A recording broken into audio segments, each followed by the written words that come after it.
If I can train you to call distance peace, I can take your love without being the villain.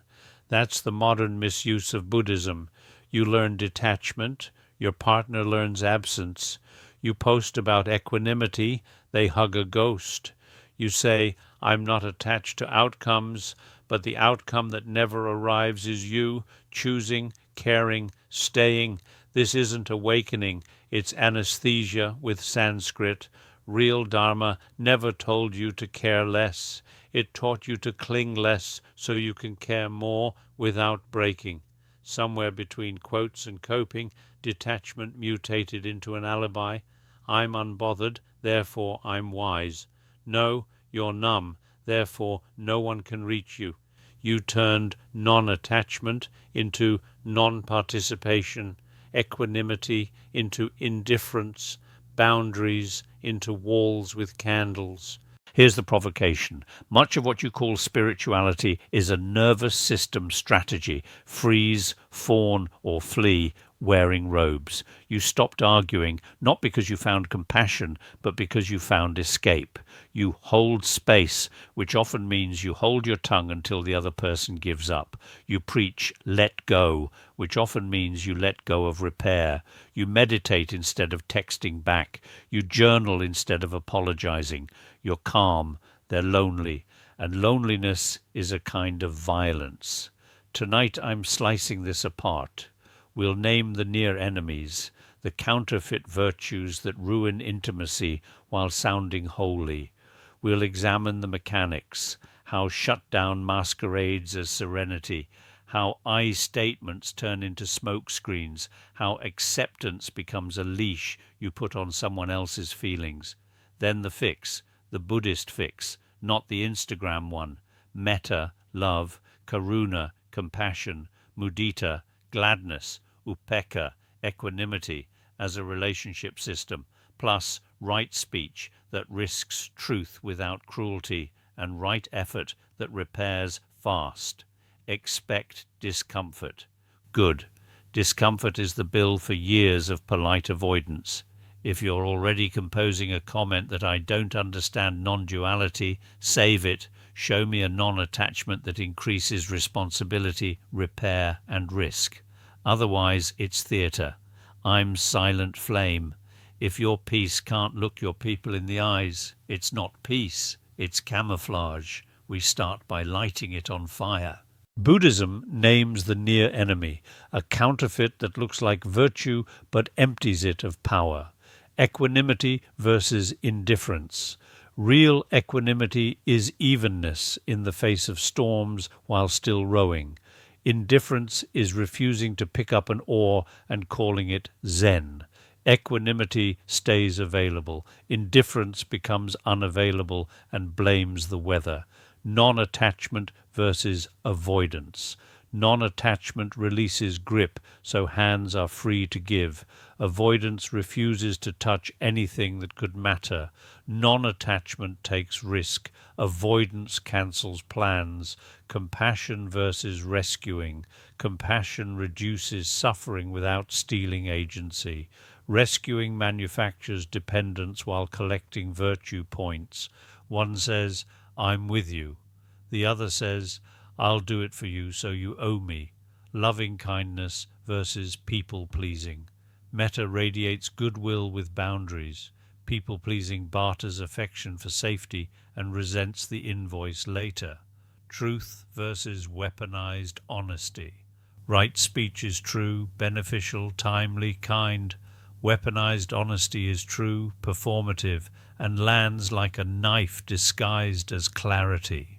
How to spot near enemies in your behavior. Latency test. After your virtuous move, does repair happen faster or slower? Indifference and avoidance delay everything. Virtue accelerates repair. Body test. Equanimity feels open, soft belly, wide eyes. Indifference feels armored, tight jaw, narrow eyes, stillness like a locked door. Cost test. Authentic virtue costs you something: time, vulnerability, apology, a changed plan. Counterfeits feel cheap and self-flattering. Partner test. Ask them, when I'm calm, do I feel gone? If the answer is yes, your equanimity is a disappearance act. Near enemies thrive because they're elegant. They let you win the argument by refusing to have one. They let you keep the image of maturity while dodging the work of intimacy. They also scale. Entire communities normalize indifference as high vibe, avoidance as healthy detachment, rescuing as service, people-pleasing as compassionate leadership, and weaponized honesty as radical truth. The collective result is a sangha of beautiful ghosts. The antidote isn't becoming loud or clingy, it's to rejoin reality where love lives, sensation, speech, choices, repair. We'll ground that with nervous system truth next, because you can't philosophize your way out of a body that thinks closeness is danger. Before doctrine there is physiology. Many detached people aren't enlightened, they're shut down. The body learned conflict equals threat, needs equal shame, closeness equals cost. So it downsizes aliveness and calls it calm. A frozen face can look like serenity from the outside. Inside it's a dimmed dashboard. Low pulse of life, low risk of pain, low chance of joy. 3 default strategies hide in spiritual language. Flee, I just need space. Translation, my system can't stay present with heat, so I outrun the room and call it non-attachment. Freeze, I'm untriggered. Translation, I'm dissociated and using long words instead of long breaths. Fawn, I'm supportive. Translation, if I over-caretake, you won't ask me to reveal myself. When the body is braced, nothing intimate can land. Compliments bounce, apologies skim, touch feels like a test. You can memorize every sutra and still fail at co-regulation, the mammal skill of letting your nervous system steady another's and be steadied in return. The Buddhist fix begins with wise attention directed inward, not to analyze, but to resensitize. Signs you're ready to love are not lofty insights, they're animal signals. Spontaneous sighs, soft jaw, wider gaze, warmth in hands, the ability to track someone's eyes without flinching or scanning for exits. When these show up, truth can travel safely. When they don't, truth arrives as threat, and you'll reach for near enemies again. Run a simple check before detaching. Can I feel my feet seat right now? Can I breathe a longer exhale without forcing? Can I maintain eye contact for 3 breaths? Can I say one concrete sentence about what I'm feeling? If not, you're not ready for philosophy, you're ready for regulation. You don't owe anyone a debate while dysregulated. You owe reality 5 minutes to become human again. Then you owe the relationship a return, not 5 days later with a tidy essay, but today with a voice that can be heard. Spiritual maturity isn't thinking lofty thoughts while someone cries in your kitchen. It's staying in a body with a person through heat without using sacred words to disappear. Words are your cleverest hiding place. You learn the script. I feel, I notice, I'm setting a boundary. Beautiful. But watch what happens next. You deploy I statements to avoid naming the event. You set boundaries that are actually punishments. You use needs language to manage someone else's emotions. That's not Buddhist. That's public relations. Common tricks. The float. I'm noticing some heaviness. About what? Instead of naming the behavior you cancelled 3 times, you name your aura. The other person can't repair your vibe. The boundary threat. If you raise your voice, I'm leaving. Boundaries protect you, they don't control them. A clean version. If voices go up, I step outside for 5 minutes and we try again. The spiritual swerve. They name a hurt, you quote a teaching. Everything is impermanent. So is trust when you do that. The delay cloak. I need time to process. Reasonable once. When it becomes your default, it's a stall disguised as self-care. The radical honesty dump. I'm just being truthful. Right speech asks, true, beneficial, timely, kind. If your truth leaves the room worse than you found it, try craftsmanship, not catharsis. What repairs intimacy is precision plus pledge. Name the concrete fact, own your slice, and offer a next action with a when. Fact: I said I'd be there at 7 and arrived at 9. Slice: I didn't plan the commute and didn't update you. Pledge: I'll text ETA at the first delay next time. Tonight I'll handle clean up. Equanimity doesn't dodge specifics, it digests them. Non-attachment doesn't silence feeling, it prevents feeling from owning you while you do the right next thing. Compassion isn't vague apology, it's targeted repair. Right speech in relationships has 2 lanes. Outbound, speak to reduce suffering and increase clarity, not to launder your discomfort. Inbound, only let in words that are true enough to guide action and kind enough to keep the bridge intact. If your Buddhist communication never includes dates, verbs, and offers, it's not communication, it's incense. Put away the smoke, bring the hammer and nails. Love is carpentry. The Buddha didn't hand us detachment hacks. He gave us a 4-cylinder engine for loving like an adult under real heat. Metta, loving kindness; karuna, compassion; mudita, gladness for others; upekkha, equanimity. Run all 4, or the vehicle veers into ditches that look spiritual from far away.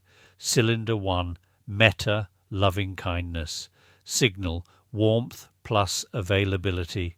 You're easy to find, easy to read, and you don't make people pay tolls to be near you. Near enemy: people-pleasing, nice on contact, resentful on invoice. Practice loop, 5 minutes. Name your person. Breathe out the phrase, may you feel safe with me, only if you can follow with a micro-deed today. Text, T, touch, task. No deed, no mantra. Metta without movement is perfume. Cylinder 2, karuna, compassion. Signal: you reduce suffering without stealing agency. With you beats for you. Near enemy, rescuing: you perform help to control the outcome and secure gratitude. Practice loop. Ask 1 precision question. What would help today? Offer 2 concrete options you can actually deliver. Accept no without sulking. Compassion respects autonomy, or it isn't compassion. Cylinder 3, mudita, sympathetic joy. Signal: your partner's win registers as yours. No quiet scoreboard, no correctional sermon. Near enemy: comparison or schadenfreude disguised as feedback. Practice loop. When they share good news, say only celebration for 30 seconds. No devil's advocate, no better idea, no centering move. Later, if asked, offer help. Joy first, genius later. Cylinder 4, upekkha, equanimity. Signal: evenness while rowing. You stay in the boat when waves hit, and you keep your oar. Near enemy: indifference. You drop the oar and call it Zen. Practice loop. Set a containment. We talk 20 minutes, then we pick 1 next step. Upekkha that never lands in a step is anesthesia. Engine diagnostics, use weekly. Latency test: do conversations reach repair faster than last month? If slower, a near enemy is steering. Cost test: what did love cost you this week? Time, apology, plan change. If nothing, you probably performed virtue. Ask-offer ratio: track 1 ask and 1 offer per week. Chronic offering without asking equals rescuing cosplay. Chronic asking without offering equals entitlement dressed as openness. 10-minute daily 4-step fuel: name the person aloud. Warmth, metta, micro-deed. Reduce, karuna option delivered. Celebrate, mudita, 30-second cheer. Finish with containment, upekkha, 1 next step plus when. If your detachment weakens any cylinder, If people feel managed, unseen, out-celebrated or abandoned, you're not practicing Dharma, you're practicing distance with incense. Turn the key, run the engine. Love is maintenance, not mood. Detachment often starts where right speech failed. You delayed, sugar-coated or detonated, and now silence feels safer than honesty. The fix is craftsmanship, not catharsis. 4 gates. Classic, true, beneficial, timely, kind. Translate that into a modern tool you'll actually use. The fact, impact, need, offer, ask, frame. Finoa. Fact, one observable behavior, time-stamped, no mind reading. Impact, how it landed in your body, work, no character diagnoses. Need, the principle you're protecting, clarity, reliability, safety. Offer, one thing you'll do to help the fix. Ask, one concrete request with a when. Example, fact, you cancelled the last 2 Fridays at 5 o'clock. Impact, I reshuffled clients and ended up working late. Need, I need reliability on the plans we publish. Offer, I'll propose backup slots in advance. Ask, can you confirm or kill by Wednesday noon this week? Timing rules, so truth lands. Speak warm, not hot. Heat makes performance. Warmth makes access. If you're above a 6 out of 10, do a 2-minute downshift. Feet, seat, longer exhale, and schedule the talk today, not next epoch.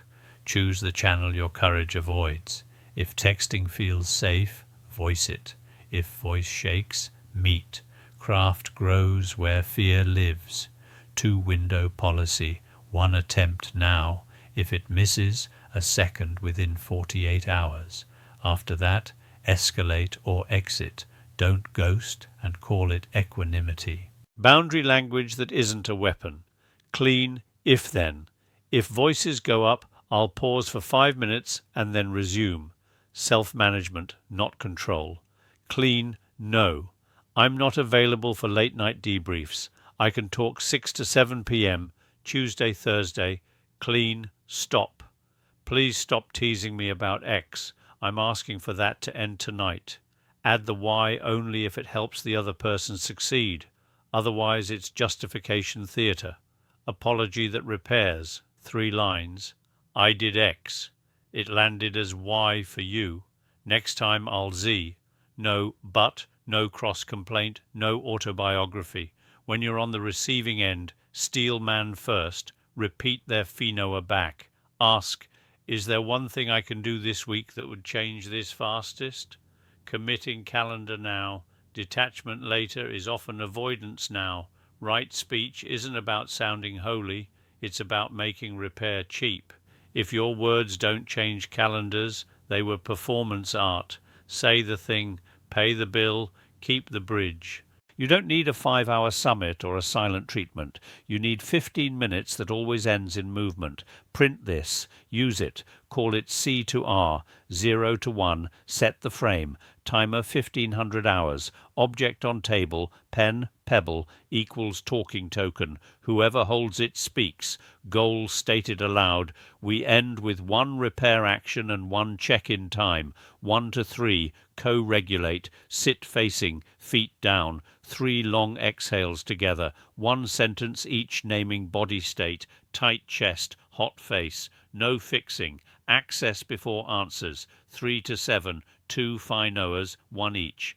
Speaker A delivers fact, impact, need, offer, save the ask for later. Token passes. Speaker B does the same, no rebuttals. If defensiveness spikes, breathe once. Repeat back what you heard in their words. 7 to 10, mutual ownership.